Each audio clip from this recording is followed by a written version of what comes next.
I was actually born in New York and came to Miami at an early age.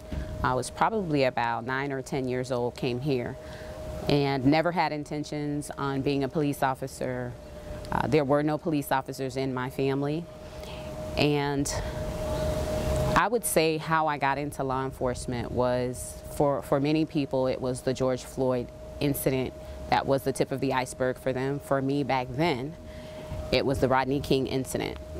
And so I started working with the city of Miami in 1993 as a dispatcher. So I came in as a civilian, and part of my assignment was to ride with a police officer for a couple of weeks to learn the geography.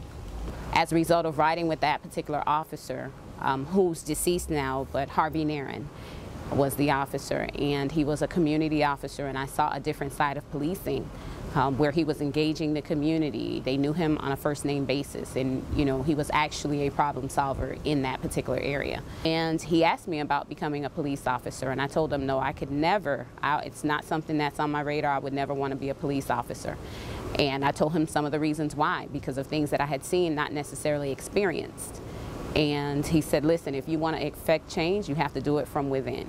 I do think that just culturally, back then there weren't very many women, and so maybe there were a few women in the command staff, but I think that you see that actual culture shifting because there are so many more women represented now than it were back then. I feel really good about where I am right now. I think that I have ascended through the rank. I've been through all of the ranks in the police department. I've worked in all divisions of the police department. So I'm very proud of the rank that I have achieved at this point, and I look forward to what is prepared for me in the future.